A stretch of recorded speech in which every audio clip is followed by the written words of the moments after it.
I'll show you where the devil is. I'm a nice guy. I get your girl in a pair of wigs, cause she need that crazy glue your lips together. If you give me Hello and welcome to the video on differentiability and tangent planes. So basically, remember in single variable calculus, there's a tangent line. So I'll just write single variable calculus, there is a tangent line. But now that we're dealing in multivariables, meaning two or more, so with variables, now we're going to have not just a tangent line, but now we're going to have a tangent plane. Okay, so plane meaning flat surface, a two-dimensional surface stretching out infinitely, right? So anyways, let's see what this looks like and why we have a tangent plane as opposed to a line. So let's say we have like a surface, okay? So let's draw a surface here. So here's our x, our y, and our z. And let's say our surface looks like something curved, right? So something like that, okay? So it's kind of floating up there.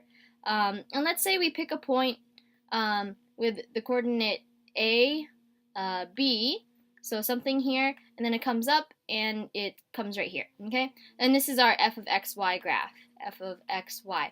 So this point is labeled a, comma b, comma f of a, b, okay?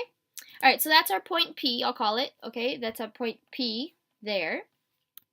And so the important thing to note is that at this point, there must be one unique, meaning no other kinds, or nothing else that works. So there must be one unique tangent plane at this point. So this would be y. So let's say we draw our vertical traces, right? So let's set x equal to a, this would be this plane, and it would cut through the surface something like this, okay? All right, so there's our x equals a vertical trace curve. And if we set y equal to b, we would get the curve like this on the surface, okay? And each of these vertical traces has a rate of change at the point P, right?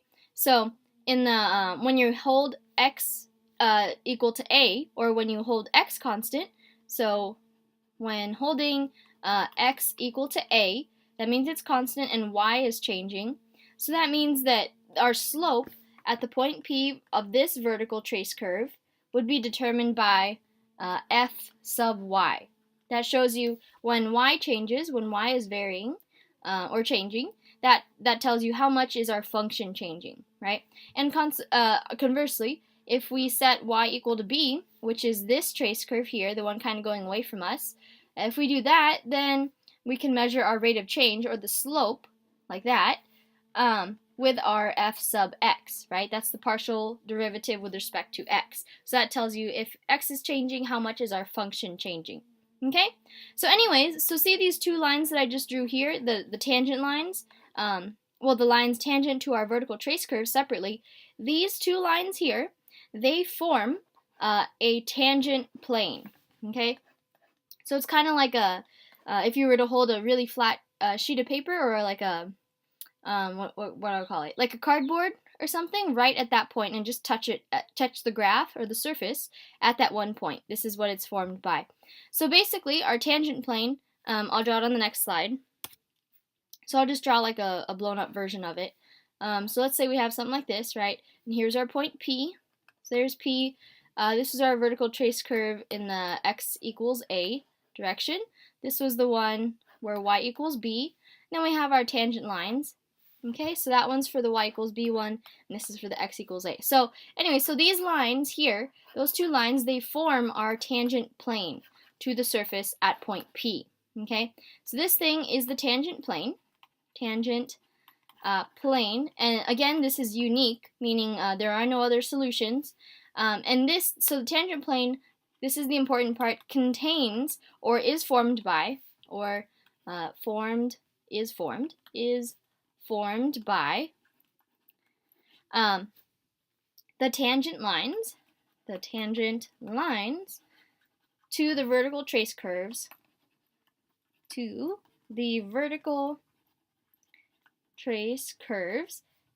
I can fit that in there, trace curves, and then of course, we have through our point AB, or AB, F of AB, whatever you want to call it. So basically our point P, right, the point that we're concerned with.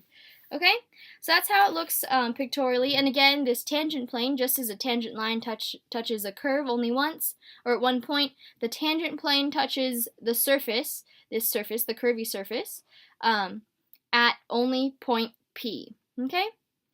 All right. So now let's get into more of like, what does the equation look like?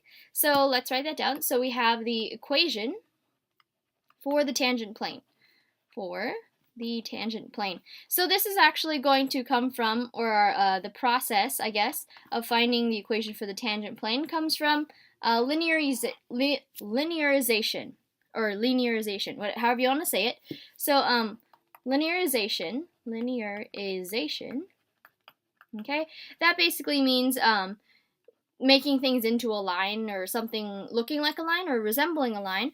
So what I think of it is like you zoom in so much, so zooming in to the point in question, I'll say, so that the graph, or the surface, or whatever, yeah, I guess the graph, so that the graph or surface looks flatter and flatter. Surface looks flatter and flatter.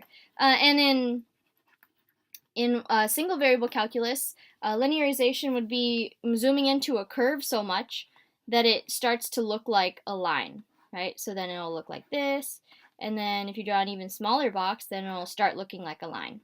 Okay? But anyways, so in multivariable calculus, it's basically the same thing, but this time with like a surface. So like the surfaces we've seen, so something like that. And if you zoom in even more so, then it'll look a little bit flatter, right? So we're getting like kind of a tortilla chip look here. And anyway, so it gets flatter and flatter and flatter. Okay?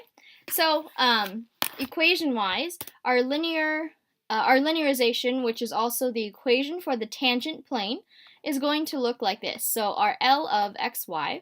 So this is our linear approximation. Okay, so linear approximation of our function. And this only works, it's usually valid, or it's the most accurate when you are right around your point P. If you move further and further away from P, then your linear approximation gets less and less accurate. But anyways, so it's given by the formula L of xy is equal to f of ab, so the actual value of the function at that point, right?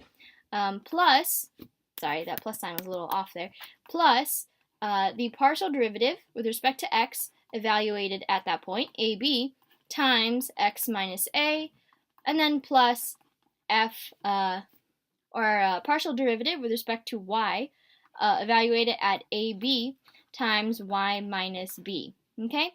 So basically, let's break this down. What is this formula telling us? So this is saying our linear approximation for our function f of xy is going to be equal to, this is the point itself, okay, the point that we're looking at, the point itself, or the value of our f of xy at the point AB, okay? So that is it, the actual value. And then we have our slope here. So this is the slope in the x direction, right? So slope in x direction.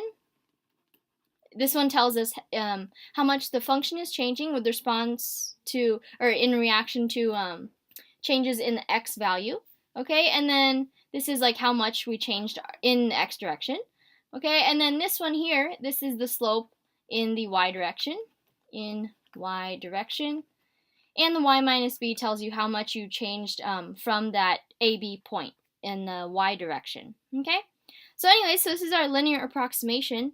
And now we'll go into kind of like something related and all equally important.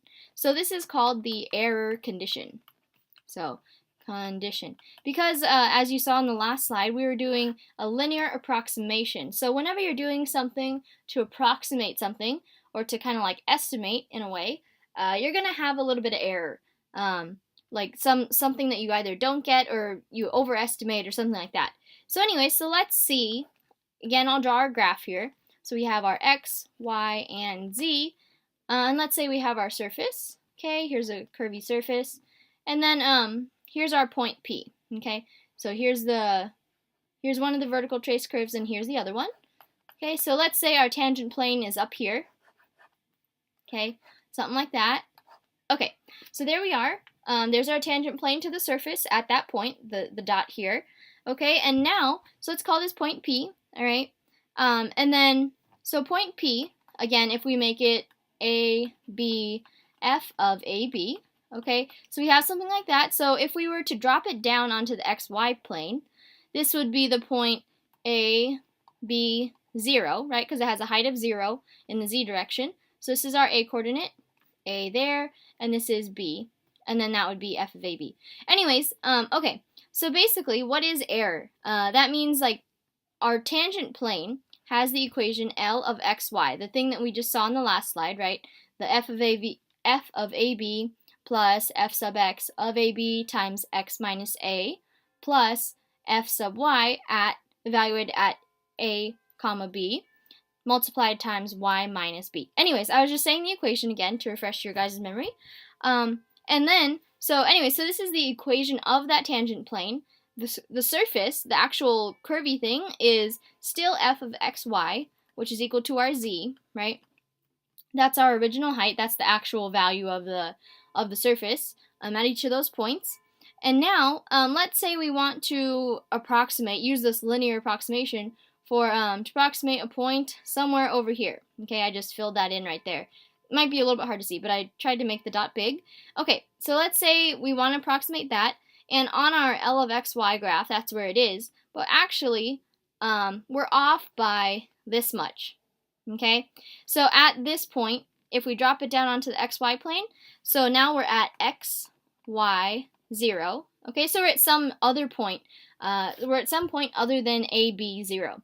So if we move away from our point P on the xy graph, on the xy plane, and then we draw our line straight up, we're going to hit, in this case, f of xy first, and then L of xy. So there's a little disparity here, this gap, okay? And this is actually called the error. So the difference between our actual function, our f of xy, and our linear approximation is going to be called our error. So we denote that with an E.